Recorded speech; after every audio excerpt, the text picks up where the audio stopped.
Welcome to Lynn Cullen Live, talk radio without the static. Email your questions and comments to lynn@pghcitypaper.com. And now your host, Lynn Cullen.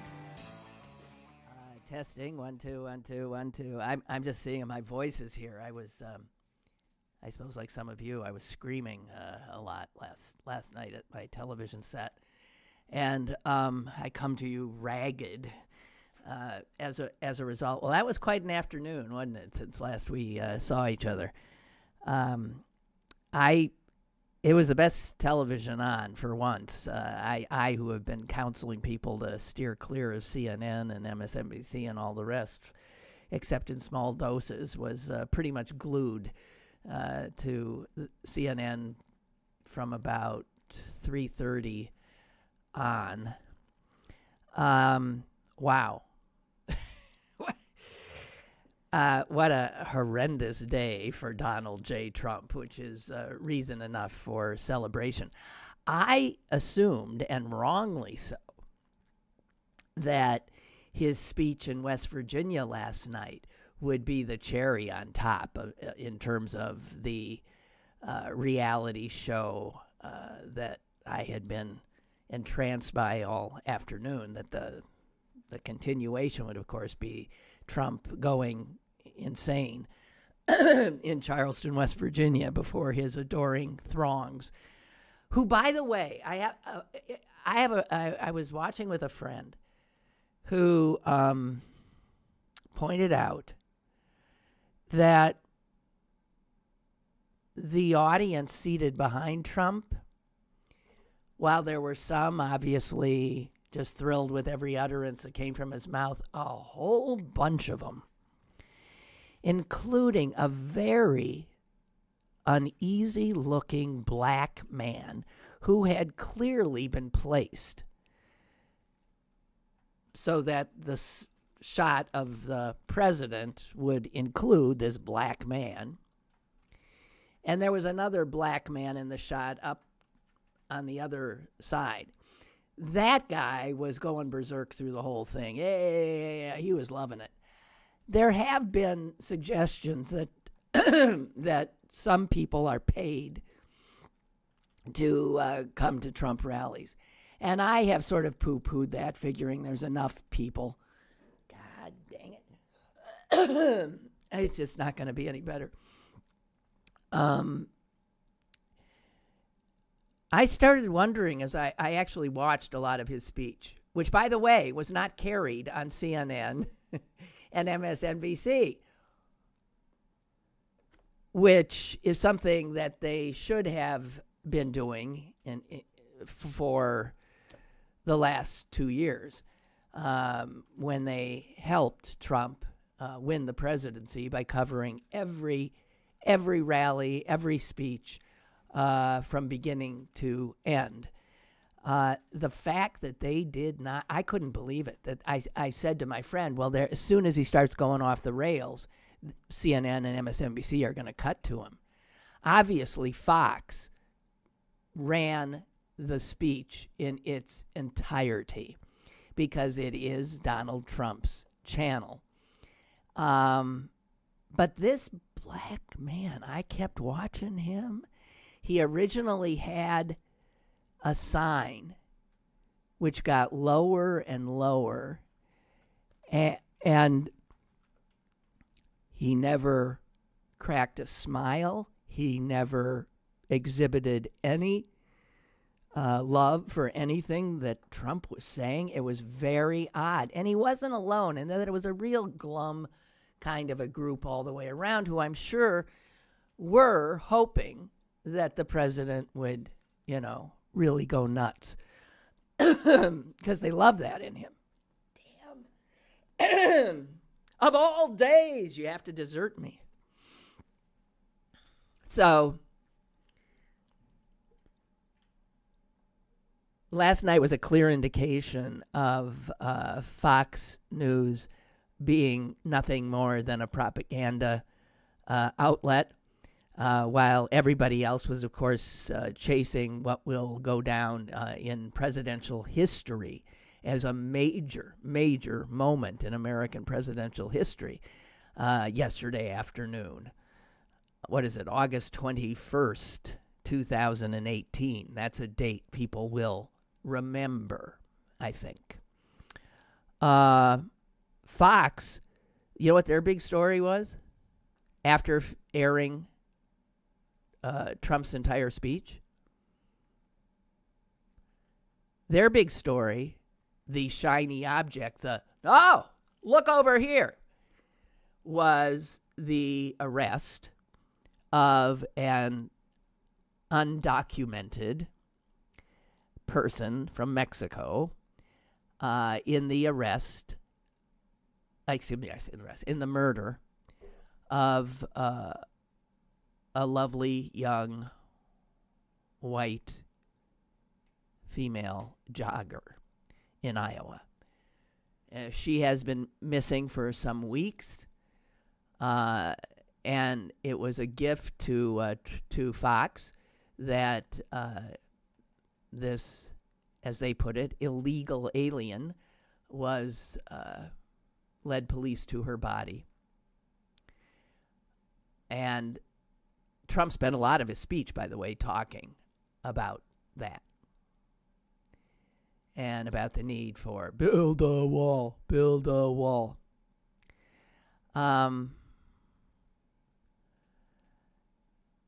Watching Fox last night showed me how difficult it will be to get a good, 35% of Americans back into the real world, because Fox does not report the real world. It does not. It's just beyond belief.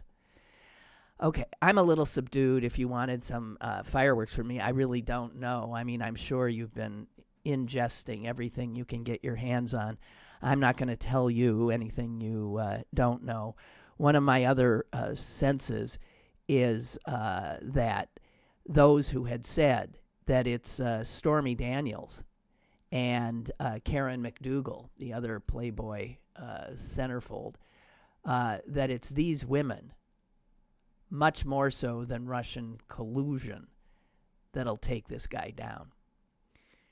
And I think, actually, I don't know if collusion will ever be proven, be tied right to Trump. Although I will not be surprised if that is the end result. But there is no doubt. I think now there is no doubt that Donald Trump, when he leaves the White House, will be charged for all kinds of crimes regarding his business dealings, money laundering, all kinds of stuff. I mean, even as we now know, his former attorney yesterday in court before a judge accused Donald Trump of committing a felony. And once the federal district court in New York, which is the court that got the guilty plea for Michael Cohen, once they start going after Donald J. Trump in his business dealings, much of those business dealings, by the way, with the Russians, and Cohen was his point man with the Russians in his aborted deal to put up a Trump Tower in Moscow. One can only imagine what kind of financial crimes, irregularities occurred there. And the only thing is that none of this is going to happen until he's out of the White House. And now, knowing that once he leaves the White House, he faces this kind of prosecution, why would he ever resign? Impeachment might look good. I don't know. I can't imagine how this is going to end. But it's going to end, it's going to be awful from here on out. It's going to be ghastly to get these scum because he came with him. Well, as the New York Times opinion editorial page says today, with a split screen picture of Manafort and Cohen, all the president's crooks, playing off, of course, on all the president's men. And as we know, Donald Trump only hires the best people.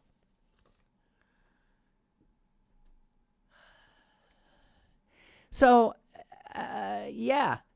what took Cohen down ultimately? The payoffs to Stormy Daniels to buy her silence, the payoff to Karen McDougal. By the way, every time I hear her name, I have this like flashback. Like yesterday, I was saying the name, the T.S. Ellis, the judge in the Manafort trial. All I kept thinking was T.S. Eliot, T.S. Eliot. And now with Karen McDougal, I can't remember the first name, but don't you remember in Whitewater? There was a couple. He was a slime ball, and I think she was too. Their names were McDougal. And I think they were friends of the also somewhat slimy Clintons. And something, I can't remember exactly what it was, but that was part of the Whitewater thing, that they should both be McDougal. Anyway, I digress.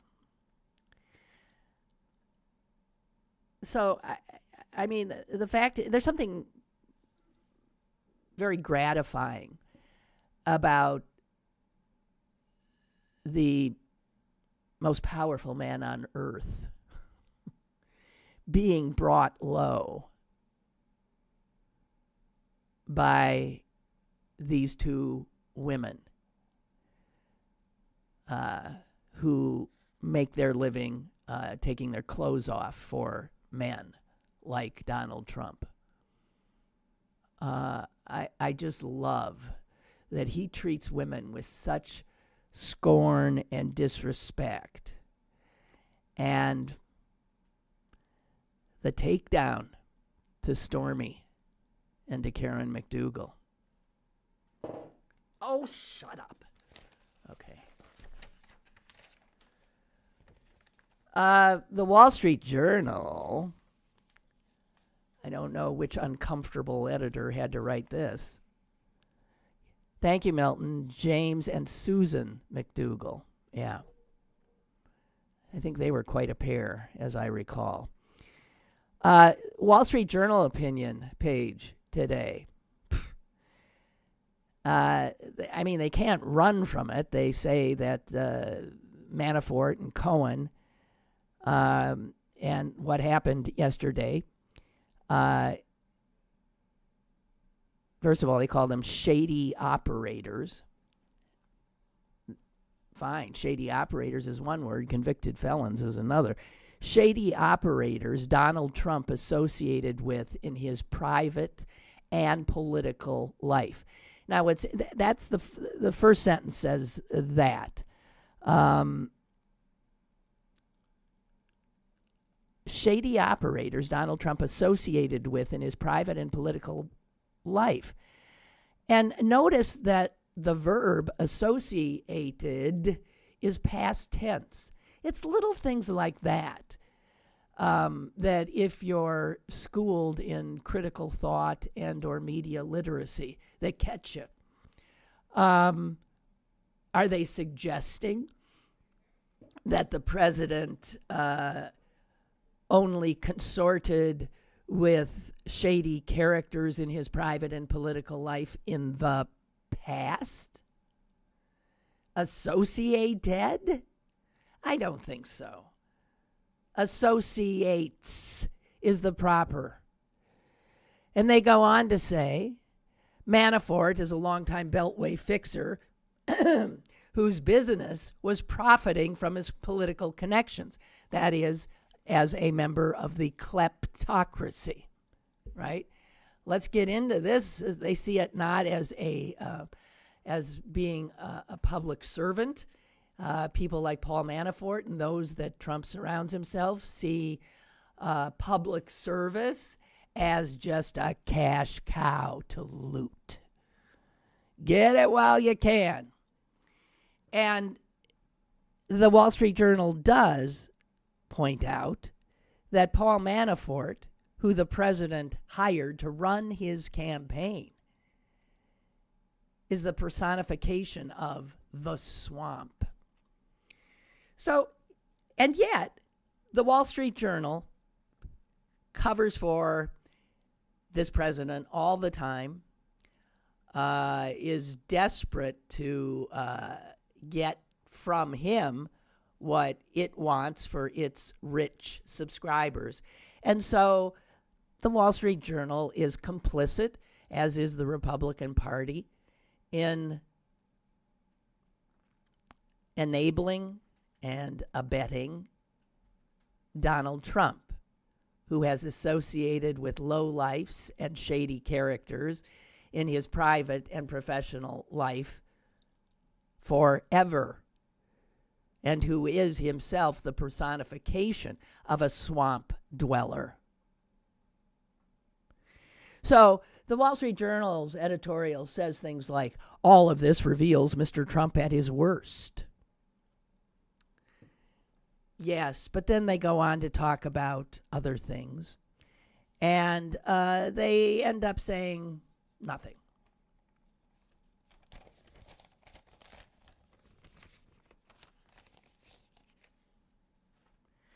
I'm sorry, guys. There's no voice here.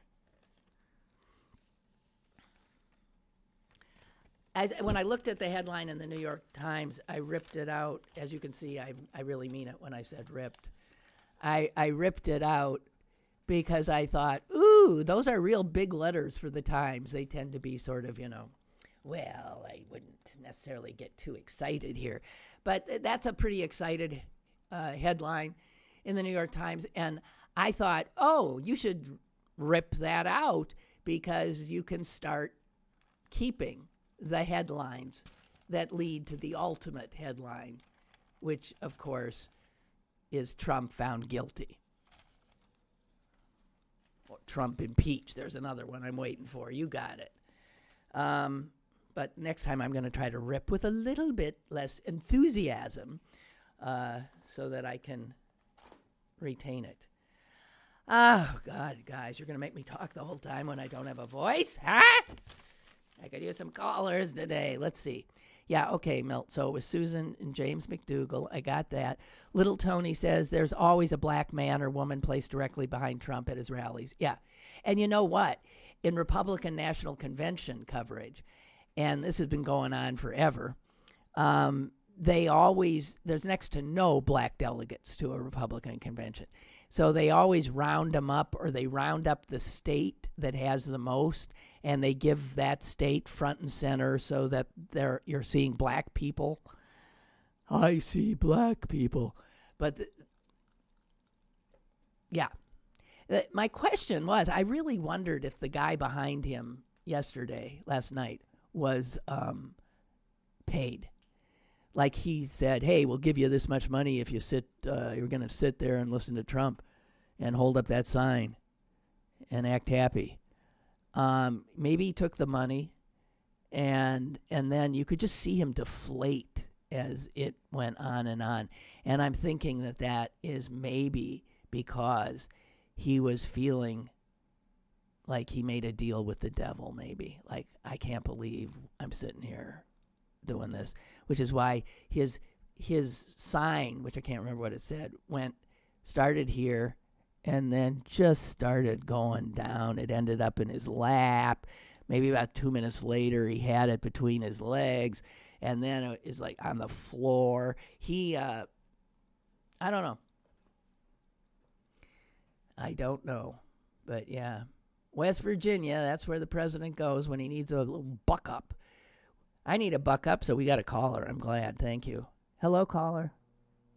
Hello, Lynn. Yeah. Hi. Hi. Hey, these juries sometime, I'm glad they got them on 8 counts Manafort, but my God, they should have got him on all 18. They say, well, Gates he didn't find him credible. Well, Jesus Christ, they had enough evidence and paperwork that showed that Manafort was connected to the whole damn thing. So sometimes these damn juries, they're annoying as hell. I don't know who. They probably had some Trump supporters in. Well, let me just no, but let one right there. yeah, but let me just say that all it takes to not be able to have a guilty verdict is one juror out of 12. And the fact that there were 8 counts that they could, and the 8 counts are enough, I assure you, but I'm willing to bet it wasn't a whole bunch of jurors. I would bet that all it takes is, I think I told my sister Susan yesterday, all it takes is one. I was really worried that there might be such a person on that jury who just refused to deal with the facts that were presented. But if you think about it, the jury worked. It did work. Yeah. And Manafort's, his goose is cooked. And it worked. And the thing is in a court of law, a fact is a fact. There's a system in place that you can't game. Well, you can, I guess, sometimes. But that this is where Trump's and Fox's world of fantasy and alternative facts and truth is not truth, it ends up in a courtroom colliding with reality. And reality had 2 big victories yesterday. So I think it's all good. I wouldn't bother with it. Because that's Mueller. Give him a harsher sentence. Mueller's got a lot of, my God, he's got to turn his attention now to other cases. I think it's more than enough, the 8 counts. And he's facing a civil trial, Manafort, in D.C. in September. And that's on all the kind of crap. Again, it's paperwork that he did, money laundering and tax evasion and you name it. And they'll be guilty. There'll be guilty verdicts, I'm sure, in that too. This guy's done. He's finished. It's over.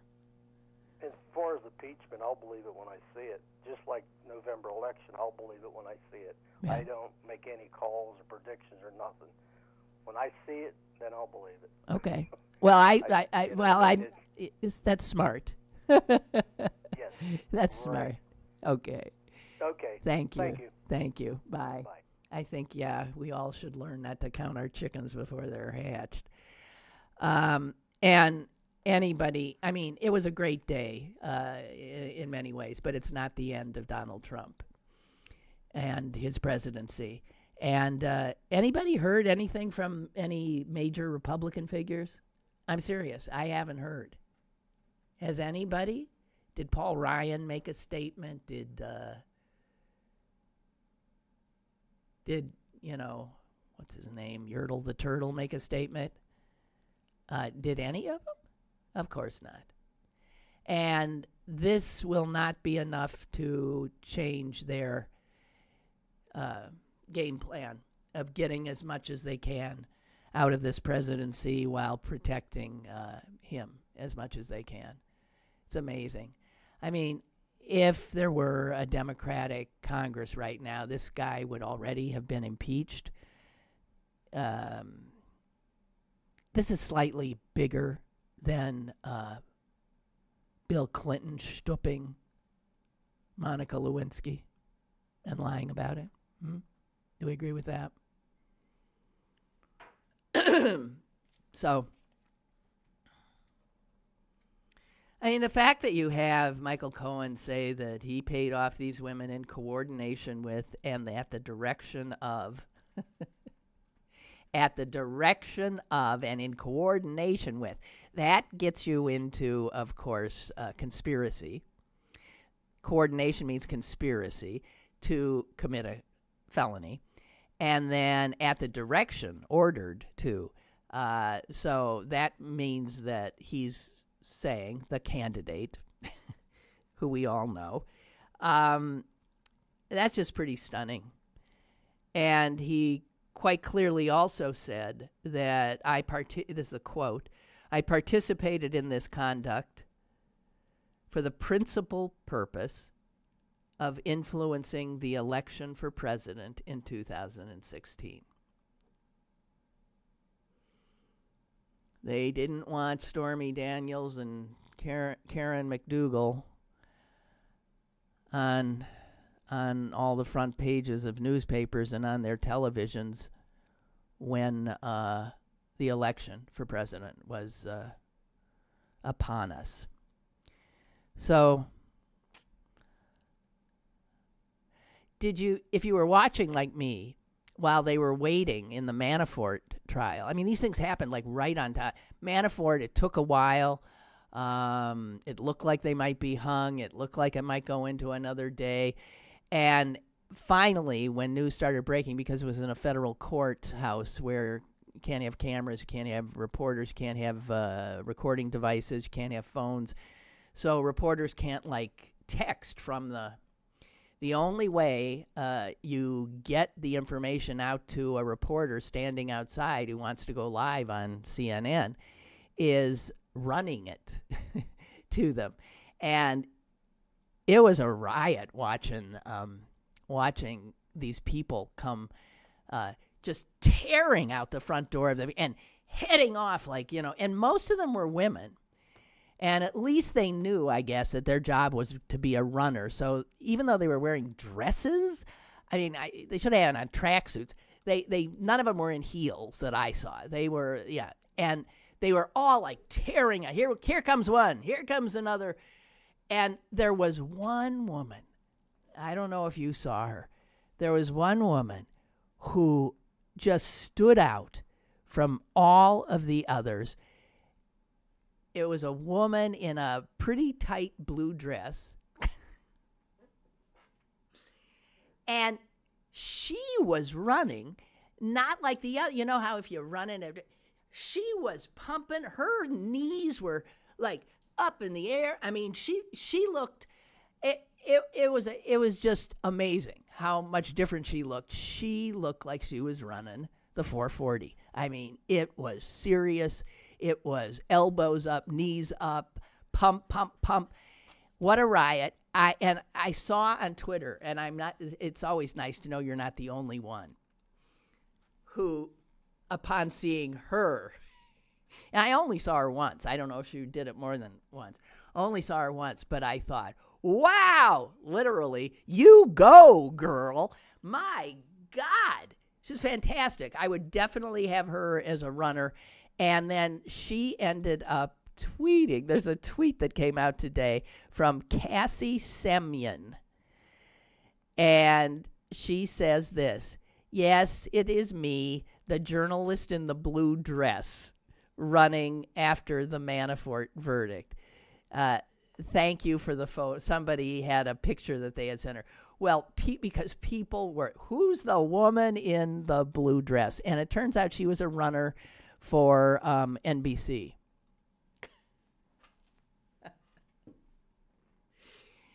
Young woman. Her other things were something she had just graduated from, was it Temple? I think maybe. So she's clearly just out of college, and she definitely is going to go places, that one. Cassie Semyon. Man, jeez.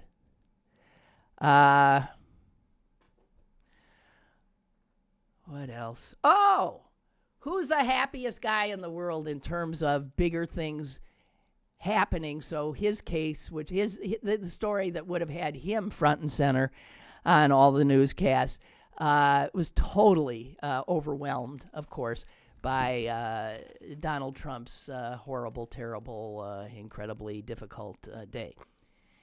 And that would be, of course, one of Trump's biggest supporters in Congress, one of his first supporters in Congress. That would be Congressman Duncan Hunter from the great state of California. And by the way, that now adds one more seat to the seats the Democrats are going to take from the Republicans. He can't get his name off the ballot, so it'll be there. But unfortunately, I think he's going to be in jail, so he won't be able to serve. So that's going to go to the Democrats. Duncan Hunter, ladies and gentlemen, along with the other, who's the other jerk? Collins. who was indicted as well, right? Wasn't he indicted the other day too for? God, what a bunch of crooks! He was doing, insider trading with his calling his son from the White House grounds, Chris Collins. He was indicted for insider trading, and now we got Duncan Hunter and his wife indicted for just unbelievable misuse of campaign funds. I mean, what did these two not do with my? You sent a check to Duncan Hunter thinking you were helping him get reelected. No, you were helping him fly a friend's bunny rabbit across country for $600. You were helping him buy theater tickets, get his teeth fixed, fast food, golf outings, video games, groceries, and in one case to pay a utility bill when the utility company had threatened to cut off their electricity. These guys, these grifters, were living so beyond their means that he literally had nothing in his bank account. And so they were just living off of campaign contributions. So they will be arraigned Thursday morning in San Diego. This is a guy who is a veteran of Afghanistan and Iraq, and he loves Donald Trump. And he said in the earliest days when Trump first announced, he said that he wanted to join with Trump and restore a, quote, warrior culture, a warrior mentality in the government.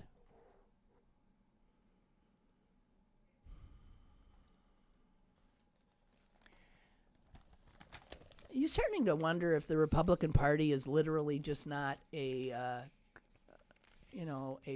criminal organization. I mean, literally, a criminal organization. Starting to wonder.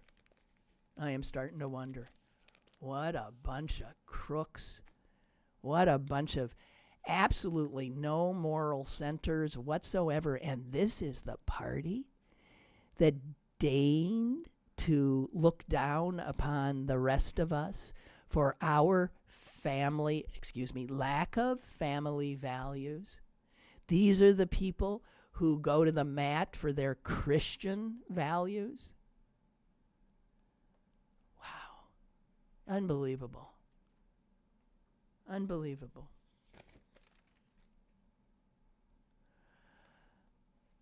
Ray writes, Trump, at the Charleston rally, he came out to the Rolling Stones' Sympathy for the Devil. I think that pisses me off so much because that's one of my favorite songs. I used to play, when my kid was like all of 2, and he was like in the back seat in the, one of those little car seat things. I refuse to listen to kids. I could not listen to, oh God, who was that guy? He just drove me crazy. I mean, any kind of stupid kid music. I couldn't do it. So I listened to what I wanted to listen to. So at 2 or 3, my kid could sing much of Sympathy for the Devil. Remember once that little voice coming from the back, please allow me to introduce myself. There was that. And Joe Cocker. He loved Joe Cocker. Okay. Yeah. So, you say, the lyrics here.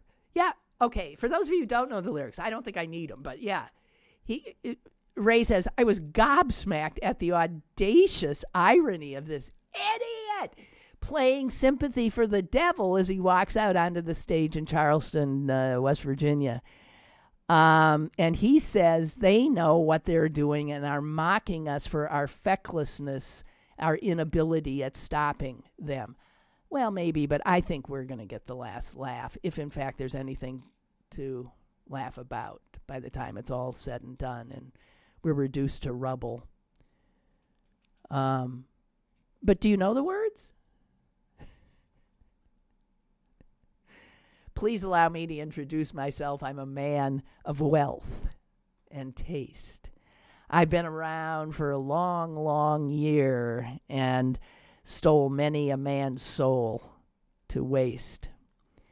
And I was round when Jesus Christ had his moment of doubt and pain. Made damn sure that Pilate, I made damn sure that Pilate washed his hands and sealed his fate. Pleased to meet you. Hope you know my name. But what's puzzling you is the nature of it. So it's just pure evil. I mean, it's about pure evil. I stuck around St. Petersburg.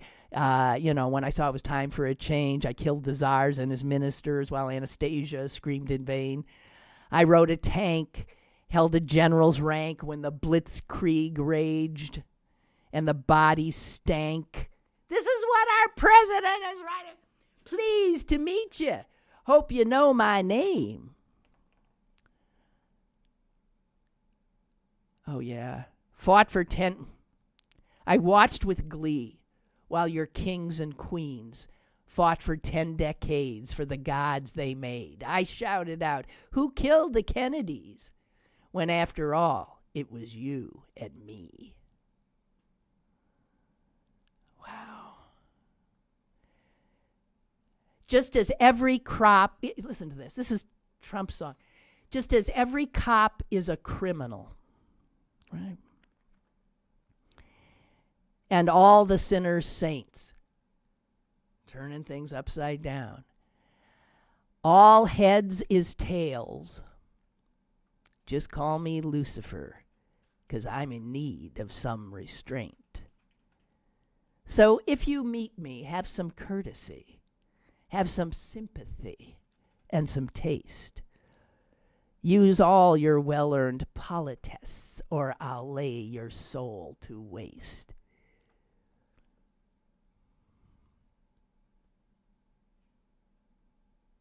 Unbelievable, really.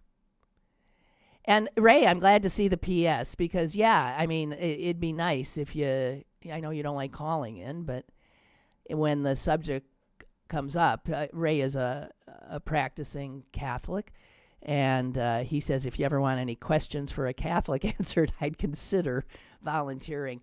I think you'd be wonderful. So, if and when it comes up again, I don't know that it will today, because we sure got a lot of stuff going on. I also, just so we don't go, all Trump, because, actually, after 5 hours yesterday, I'm pretty much, I do have nothing to say. Now I'll tune out again, because now it's all the stuff I hate, the just constant repetition, the blathering, the this and the that. So, anything you have to say is fine and dandy, but I'll move on. One of the things I want to move on with is one of the Democrats who I've been looking at as the future, perhaps, of the Democratic Party is really smart, compelling figure. And he's running for the Senate. He is a member of Congress. He's running for the Senate in Texas.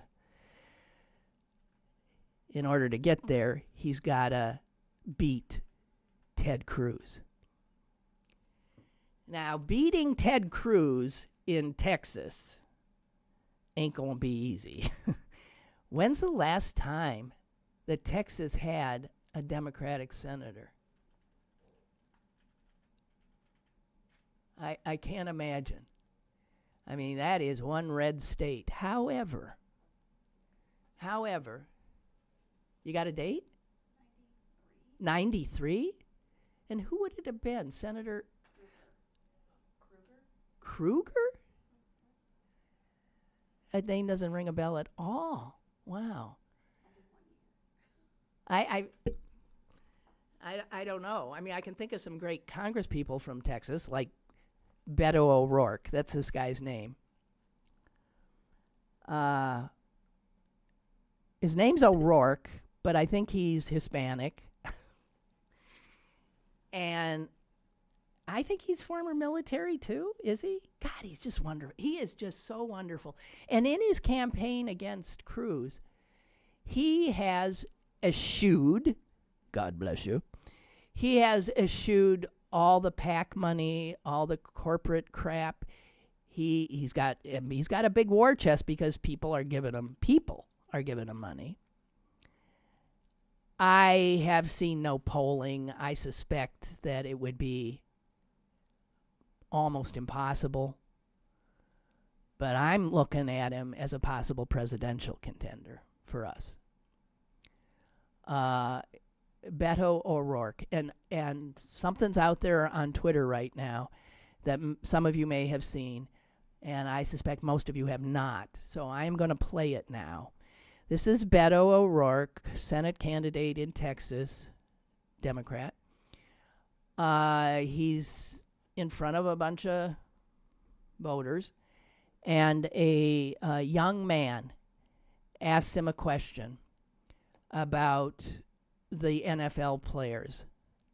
Now, that was kneeling. This would be one of those, don't say much, fudge it, you're never going to, because this will kill you in Texas, right? The answer to that is going to kill you in Texas if you answer like a progressive person would. And so I want you to hear the question, and then I want you to hear, I hope, the next president of the United States, Beto O'Rourke, listen to his answer. It goes about 4 minutes, but believe me, I'm not doing this to rest my voice. I am doing this because this is just wonderful. Do we have to listen to an ad? I kind of wanted to know how you personally felt about how disrespectful it is. This is the question. Of the NFL players kneeling during the national anthems. I wanted to know if you found that disrespectful to our country, to our veterans, and anybody related to that. I find it incredibly frustrating that people seem to be okay with that. And I would just like to hear your input. Thank you. Thanks for a great question. Again, on a really tough issue that if we don't talk about is not going to get better. And the question is, how do you feel about NFL players who take a knee during the national anthem? And is it disrespectful to this country, to the flag, to service members who are right there tonight, where it is tonight in Afghanistan, and those former service members, retirees, and veterans who are here with us today? Thank you each for your service. My short answer is no. I don't think it's disrespectful. Here's my longer answer, but I'm going to try to make sure that I get this right, because I think it's a really important question. And reasonable people can disagree on this issue. Let's begin there. And it makes them no less American to come down on a different conclusion on this issue, right? You can feel as a young man does, you can feel as I do, you're every bit as American, all the same. But I'm reminded, somebody mentioned reading the Taylor Branch book. You did. Parting the Waters and the King Years. And when you read that book and find out what Dr. King and this nonviolent, peaceful movement to secure better, because they didn't get full, civil rights for their fellow Americans, the challenges that they faced, those who died in Philadelphia, Mississippi, for the crime of trying to be a man, trying to be a woman in this country, the young girls who died in the church bombing, those who were beaten within an inch of their life crossing the Edmund Pettus Bridge in Selma, Alabama with John Lewis, those who were punched in the face, spat upon, dragged out by their collar at the Woolworth lunch counter for sitting with white people at the same lunch counter in the same country where their fathers may have bled the same blood on the battlefields of Omaha Beach or Okinawa or anywhere that anyone ever served this country. The freedoms that we have were purchased not just by those in uniform, and they definitely were, but also by those who took their lives into their hands riding those Greyhound buses, the Freedom Riders in the Deep South in the 1960s, who knew full well that they would be arrested, and they were serving time in the Mississippi State Penitentiary. Rosa Parks getting from the back of the bus to the front of the bus. Peaceful, nonviolent protests, including taking a knee at a football game to point out that black men, unarmed, black teenagers, unarmed, and black children, unarmed, are being killed at a frightening level right now, including by members of law enforcement, without accountability and without justice. And this problem, as grave as it is not going to fix itself. And they're frustrated, frankly, with people like me and those in positions of public trust and power who have been unable to resolve this or bring justice for what has been done and to stop it from continuing to happen in this country. And so nonviolently, peacefully, while the eyes of this country are watching these games, they take a knee to bring our attention and our focus to this problem to ensure that we fix it. That is why they are doing it, and I can think of nothing more American than to peacefully stand up or take a knee for your rights anytime, anywhere, any place. So thank you very much for asking the question. I appreciate it. Wow, huh? That's just him answering that question. Incredible. Because it takes time to make that case to somebody if you're trying to, because the questioner was very troubled by the taking the knee. And it would be nice to know if the questioner felt after that. I just think brilliant response, explaining that what they were doing was so American and had such a storied history, and one which we celebrate that history of nonviolence, nonviolent protest. I thought it was just brilliant. So, anyway, I think he's incredible.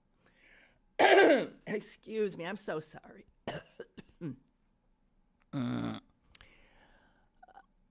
Oh, Milton. I didn't know. It's Dorothy Parker's birthday today. What would she have been? 100 and something. Here's a Dorothy Parker poem. Lady, lady, never start conversation toward your heart. Keep your pretty words serene. Never murmur what you mean. Show yourself by word and look, swift and shallow as a brook. Be as cool and quick to go as a drop of April snow. Be as delicate and gay as a cherry flower in May. Lady, lady, never speak of the tears that burn your cheek. She will never win him whose words had shown she feared to lose.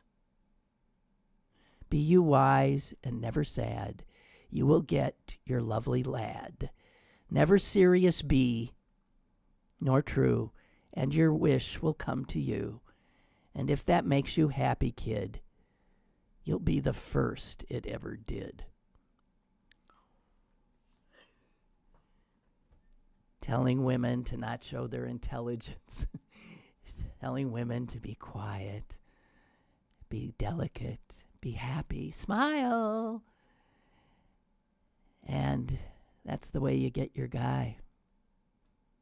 If that makes you happy, kid, you'll be the first it ever did. Dorothy Parker. Yep. Okay. So while I was trying to deal with a certain puppy and trying to read the paper and trying to make sense of things, ripping through the newspapers, there was Wednesdays, the New York Times has a food section. And obviously, it's not something I'm going to be talking about on the show. But as I was like casting the food section away, I saw a headline. Where was it? I saw a headline that said, oh, here it is. Here's the headline I saw, and this stopped me. It's liquor with a local twist. And something made me stop because the thought I had was, I wonder if this will be about Wiggle Whiskey. Dateline, Pittsburgh. Right. And it's a big story. I mean, it did this and then had a full page when you made the jump.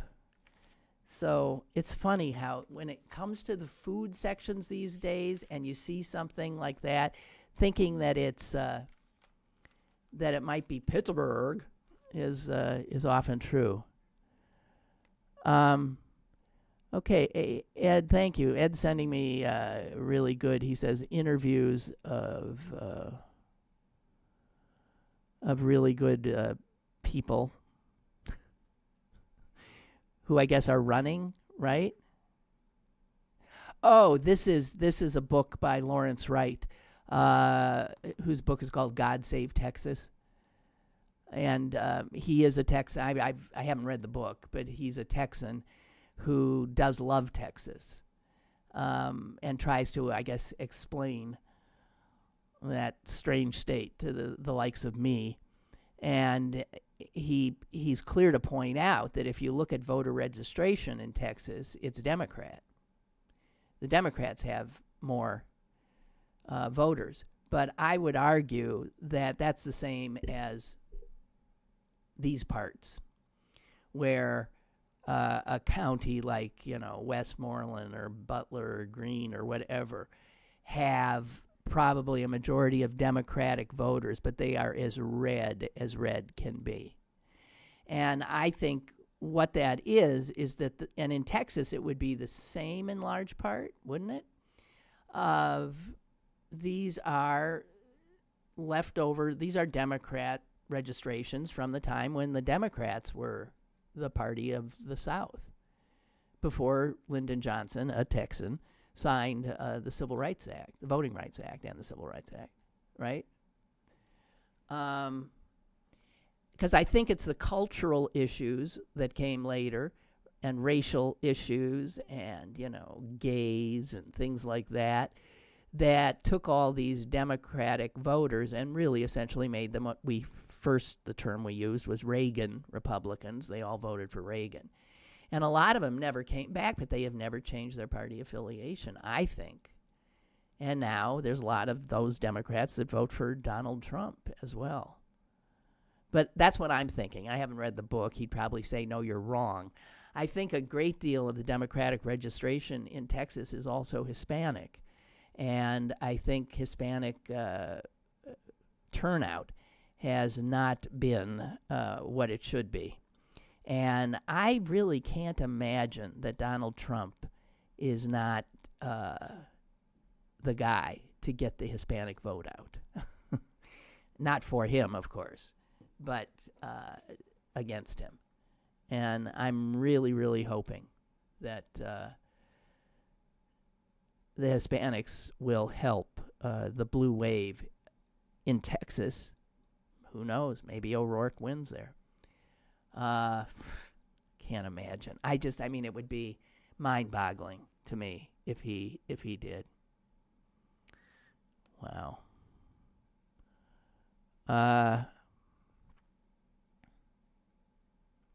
What else we got here?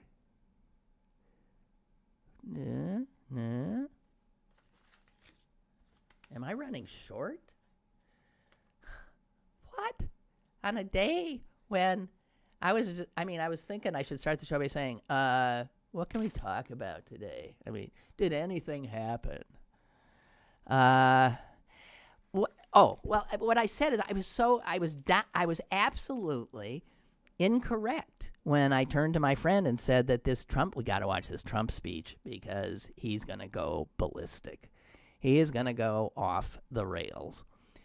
And then he didn't. And I've started thinking, oh, my God, he's not going to. When he was 30 minutes in. And he still hadn't. So I'm thinking that we've got a president now who truly is scared shitless. Someone flat out told him, I'm sure more than one, you got to keep your mouth shut. Do not talk about this anymore. You're just going to get yourself in trouble. When he got off the plane in Charleston, he was willing to do the witch hunt stuff a little bit, which led me to believe that he was going to go ballistic at the speech, and he did not. And he has not, as far as I know, tweeted about it yet. I mean, in any way that could get him in more trouble. So, incredible. One of the things that I noticed while watching all these people bloviating yesterday is that there are whoever the guy is who came out and did the press conference in New York, who was the prosecutor. It wasn't the U.S. attorney for the Southern District of New York, because that guy recused himself. I love it. Because he was appointed by Donald Trump after Trump fired Preet Bharara or something, who was the U.S. attorney that Obama had put in. So he comes in and throws that guy out along with Dave Hickton here and everywhere else and put his men in. But when this case got brought, even though this guy is a Trump nominee, he knew full well he could not have anything to do with the case. So he recused himself, which brought it down to this guy who gave the deputy. And he spoke. He said, he got up to the cameras and he said, I'm going to make a statement and I'm not going to take any questions. And then he proceeded to talk for probably 20 minutes, I think, without an an no so's. So he didn't start out by saying so, blah, blah, blah, like everybody does now. I'm back to being annoyed by it. I'm really annoyed by it. Because when you encounter a speaker who still speaks like people used to, that doesn't start every sentence with so, that doesn't interrupt to get his, with ums and ers and like and that kind of thing, I was just mesmerized. He didn't have notes. It was just absolute. I mean, I'm blown away by people who can do that, because I can't. I mean, and I talk for a living and always have. So I must be a sort of good talker, but I can't do that. I don't think. Just extraordinarily. Never missing a beat. Right toward the end, he stumbled a little bit. I thought, you ruined my whole... I was going to talk about you. You were so amazing, and you stumbled. Dang. But he was really amazing.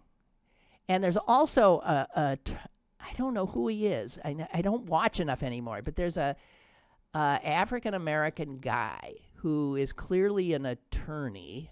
I mean, he's a legal expert, who CNN is using.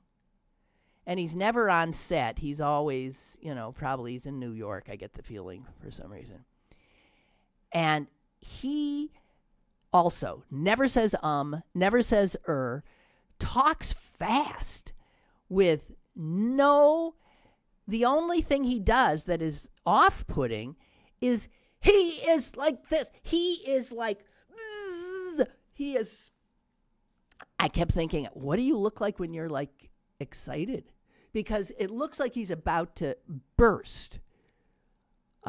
all the time. So that everything he's saying, he is saying like this. And there is no way that you're going to turn away because you think, my God, clearly this guy is potentially telling me that the world is ending. I mean, it is like that, just like that. It never stops, and it goes that fast. And yet, he talks in these compelling paragraphs and amazing sentences and all this kind of stuff, and you learn by listening to him. But if he would just, I bet, he'd be a really good guy to have on a lot if somebody could tell him to just tone it down just a little bit, because, I mean, you absolutely get breathless listening to him. You're like, it's your heart's pounding. I don't know. I'm sorry. I don't know who he is, but what a smart, intense cookie. Jeez. All right. Okay, I do see we are up and out and done. Thank you all. Did I get my voice back toward the end? Yeah, great. Okay, thanks. And God knows what's going to happen in the next 24 hours. But whatever it is, we'll maybe be talking about it. Thank you. Have a good day.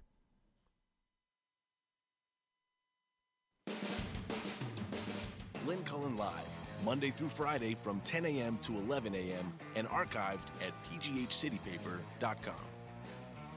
The opinions expressed on Lynn Cullen Live are those of the host and do not necessarily reflect the viewpoints of Pittsburgh City Paper or its advertisers.